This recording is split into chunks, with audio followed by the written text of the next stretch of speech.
Welcome to Running on Reddit, r/JUSTNOMIL, where mother-in-laws are a piece of work, and just plain old nasty.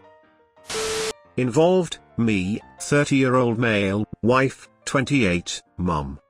Whenever me and wife go to visit my mom, she gives me a hug and a kiss, but also ruffles/strokes me beard. I'm always up for a hug and a kiss from my mommy, but the beard thing has to stop. Wife strokes my beard when we kiss, and also during sex. When we cuddle up in bed, she also strokes me beard. For us, it's a sign of intimacy and sex. Whenever my mom touches my beard, it makes me really uncomfortable, and I try and push her hands away. My wife has told me that she can't stand it when my mom touches my beard. The problem with asking her to stop is that mom seems to hold grudges whenever she is told something that she doesn't like. For example, when our son was born, he was a nightmare to settle. Mom would pick him up as soon as we got him down, and he would wake up. I asked her to not pick my son up without asking, not because she needs permission to hold her grandson, but because we don't need him waking up after he has been away for days on end.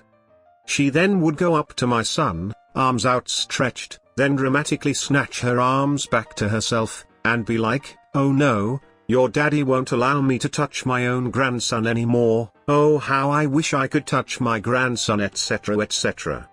Would I be the a-hole if I asked my mom to stop touching my beard, and risked her going off on me and holding a grudge for potentially years, or should I just put up and shut up to keep the peace? OP must set boundaries with his mother or the situation will spiral out of control. In a way, the mother is blackmailing her son. Hey! 90% of you who watch our videos aren't subscribed. Hit the button to help the channel grow. Well, ladies and gents, the Just No reached a new level of hell no tonight. I got the special safe for meds and paperwork. Mother-in-law is on probation for drug theft, and tonight she had one of her infamous tantrums, while I was having my weekly chat with my 9-year-old godson. Now, godson is on the spectrum, but just barely, and usually we just talk nonsense before I sing to him, and he passes out on the phone. Tonight however, he was a bit fussy because he's tired of being inside and he wanted a video call with his birdie. So I'm on the phone with my little monster, and we're just talking when from the other end of the house, I hear the signs of a full-fledged, impending hissy fit. I know he hears it as well, because he gets this look on his face when he hears her voice. We go on for a few minutes before he asks for his song, and before I have a chance to react, I hear her screaming that I need to get off my butt, stop babying the idiot and bring her a trash bag. Y'all, this is the sweetest kid I know, and the look on his face when he heard this bloated beached whale call him retarded had me seeing red. I'm still not fully recovered from my hospital stay in March, but I do not let my nieces, nephews or godkids get treated like that. I held it together long enough to sing him his song, and spoke to his mom for a minute before I hauled myself out of bed, and let me tell you, that going off on her felt fantastic. I threw everything on the table from her hijacking our wedding, to the state of the house after I spent 19 days in the hospital, and everything in between. I just let it all out, and then promptly turned to my husband, and said this was also on him for letting her get away with acting like a spoiled brat for so long. I packed up some stuff and all my valuables, called my closest friend and am currently in her guest house with 5 kittens fighting over who gets to lay in my lap, and a mama cat who seems happy for a break laying on a chair next to the bed. I don't know if I'll be going back, other than to get the rest of my stuff. I can handle a lot, but that was just too damn far in my book. That loony mother-in-law should have been shown the door sooner. Good thing OP was able to find refuge from the incident in an island of kittens. This last story is quite long, but this mother-in-law is bonkers. A few weeks ago, my wife and I welcomed our firstborn daughter. She's the first child for both my wife and me, and those 9 months were honestly, the happiest time in our lives. Now she's here, and it's a huge responsibility and joy at the same time. And then there's mother-in-law, who's obviously out of her mind. My mother-in-law has a weird mindset that she has had for her whole life. She believes that men are not responsible for their children, and shouldn't participate in their upbringing at all. Her reasoning behind all this bullcrap is that the concept of a family between male and female is something that humans have made, and it doesn't occur in nature. Whenever you try to question her about it, she's like, look at the animal kingdom. In most species, females are the ones who care for the cubs, not males. Males don't care what's happening to the cubs and even try to harm them. Humans are no different. I didn't make it up, it's just the way nature works. So basically, she means that children don't need fathers, and she raised my wife by those same principles. My wife grew up without her dad, and she was 16 years old when she saw her dad for the first time, because mother-in-law simply didn't let him inside the house when he wanted to see his daughter. She threatened him with police and courts, and what not if he dares as much as approach the house. My wife met him when she was a teenager already. They met in secrecy and all their meetings happened in secret from mother-in-law. Before that, she was growing with mother-in-law, and her grandmother. When she was telling me this, I was shocked. And obviously, mother-in-law had thought she's going to repeat this upbringing with her granddaughter. When our girl was born, my wife was mostly resting for the rest of the day, because the birth didn't go very easy, and I was the one to take care of our newborn.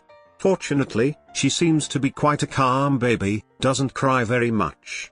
When we were still in the hospital, at one moment both my wife and the baby were sleeping, and mother-in-law walked into the postpartum room.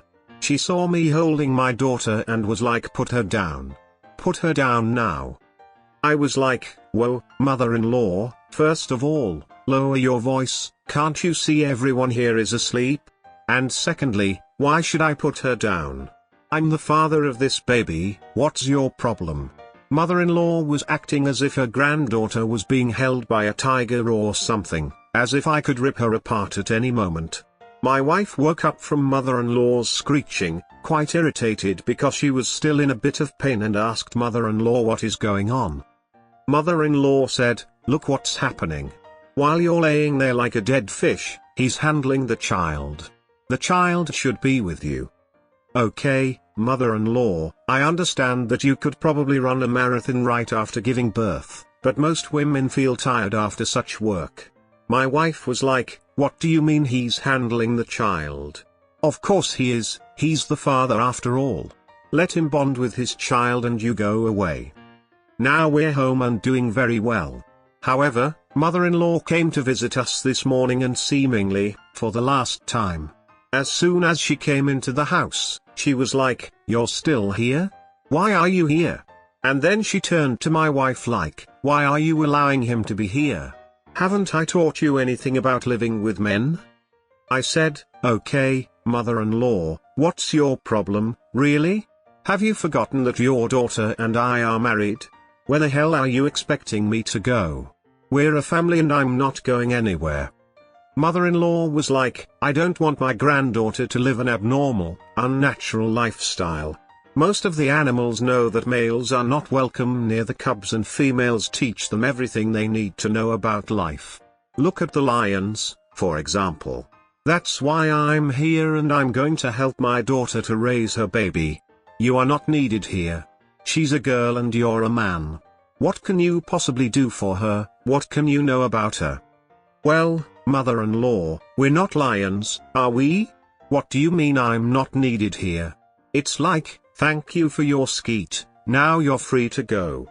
Yes, there are some a-holes among men who don't care about their kids, but I'm not one of them. I want to be next to my daughter every day of her life, see her growing up and turning into a decent young woman.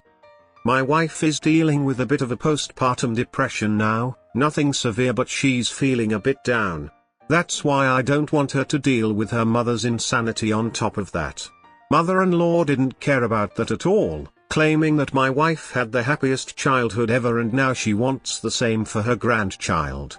That's when my wife stepped in and was like, no, I didn't have a happy childhood.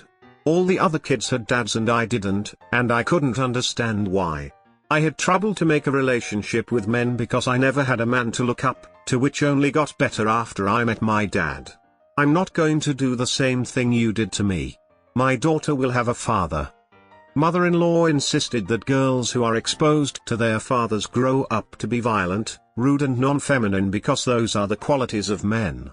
Honestly, I'm not sure if there has ever been a man who hurt or left mother-in-law, and that's why she thinks this way about all men now, but regardless, she's not going to be in charge in my house.